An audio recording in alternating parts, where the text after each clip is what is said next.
Road to the Masters presented by Mercedes-Benz. The vehicles are all electric. The feeling is all Mercedes. Oh, we remember this moment. It is Masters week.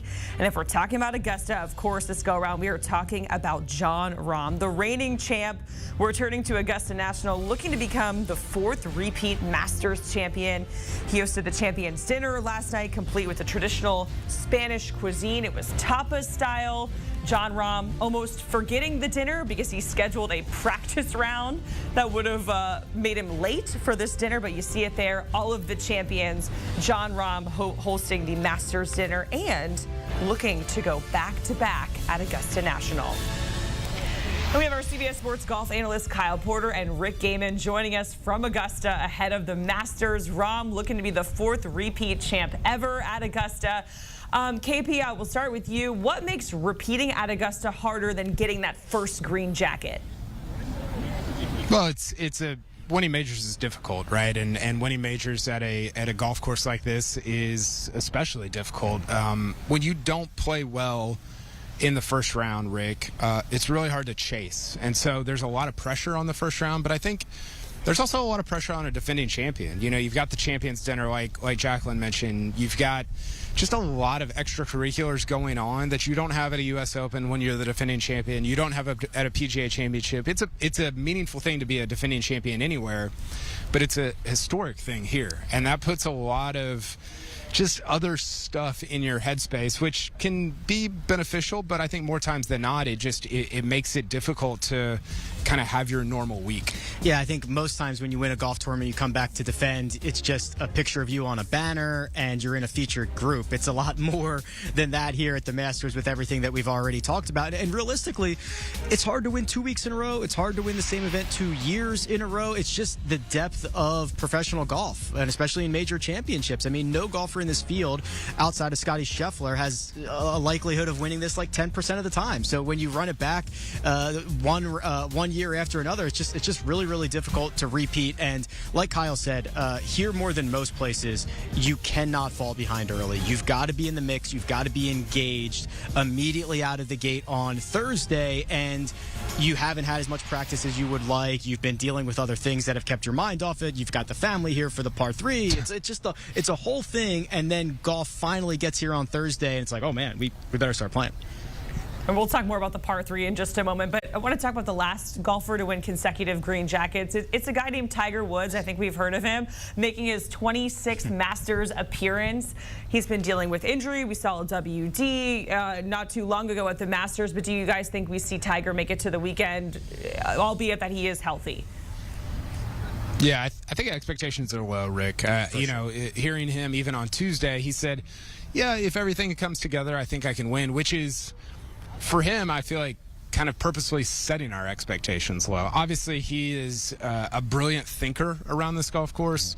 He's incredibly disciplined around this golf course. You don't win 5 green jackets unless you're both of those things. So I think that alone can maybe get him to the weekend, but he's not playing enough golf to really get into contention. He's not going to be sharp enough, I don't think, from a tee to green standpoint to contend with guys like Scotty Scheffler, Rory McIlroy, and Jordan Spieth. I worry even more, and Kyle's absolutely right that, for the first time in a while, expectations are low. I feel like even a few times throughout this comeback, everybody gets the warm and fuzzies when Tiger tees off at a golf course that he's had a lot of success at. But even those 2 extra strokes that he gains on the field via the mental side of things, I'm not sure it makes him even a tour average golfer anymore. There are guys in this field who played 25 rounds in 2024 and they wish they played more. Tiger Woods has played 25 holes in 2024. We've not seen him put really even 2 consecutive rounds together, let alone 4. Plus you throw in the fact that, hey, you might get some delays, you might get some weather this week. I'm worried that Tiger will even be around on the weekend. Yeah, it feels like we do have a very small sample size for Tiger Woods in 2024. Let's circle back to one of the greatest side traditions within the Masters. It is that par 3 contest. It is a family event. We see a lot of 3-year-old, if that, caddies running around, balls in the water. It's kind of chaos. You guys are there. What were some of the best moments so far? And I think Luke List is probably a very happy guy today. Yeah, he made a 1. Gary Woodland made a 1. I think it's cool just to see guys out with their kids. You know, I was thinking about this yesterday, Rick. Jordan Spieth was talking about taking his 2 kids and letting them play in the par 3 contest. And you're like, man, that is such a passage of time moment, because I remember covering him when he was here as a 20-year-old, before he was married, before he had kids. So to me, I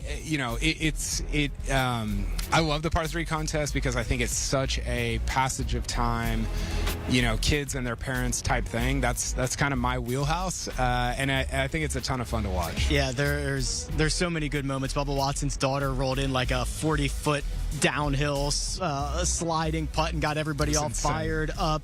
Shane Lowry's carrying his daughter on his shoulders for most of this event, and we're hearing the roars throughout the grounds when those aces are dropping. And it's a nice way to cap off the preparation. We were just talking about this. It feels like we start talking and thinking about this event in January, and Monday, Tuesday, Wednesday are just full of preparation and anticipation and nervousness and just anxiety, and then you get this fun event on Wednesday afternoon that lets us have a lot more fun than we've been having, and it's a kind of a good way to cap it off before we make things official. Yeah, it's really cool to see the top golfers in the world in that light, having a good time. You can't help but smile when you see all the videos there. Let's talk about the weather at Augusta, because that is a very big topic of conversation. Storms, high wind gusts are expected for Thursday.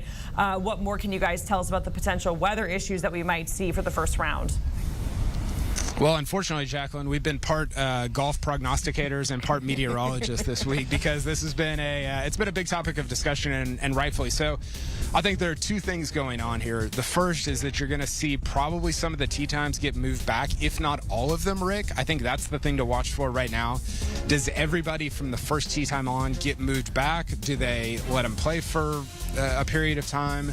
That's going to be really interesting. And then I think the course is going to change its shape and its color over the next 24 hours, not even 24 hours, 12 hours. We see a really baked out course right now that's kind of yellow, brown, the colors that you and I love to see at major championships. And it's going to get a little bit more lush with those thunderstorms and that rain rolling in, which is, to me, a little bit of a bummer, because it's not what it could be, which is elite, fast and firm major championship golf. It is a bummer. The good news is, though, we've known this storm was coming on Thursday for a week. It has held very strong. The forecast has not really changed, and it seems like that's exactly what we are going to get. So that firm, fast, fiery version of Augusta National that we have on Wednesday wouldn't normally be that way, because they are anticipating, an inch or so or maybe more of rain. I do think that, KP, though, with the winds that we're going to get for the week, and then sun for probably Friday, Saturday, Sunday, I think by the time we get to the weekend, we are going to get those major championship-like conditions that we want.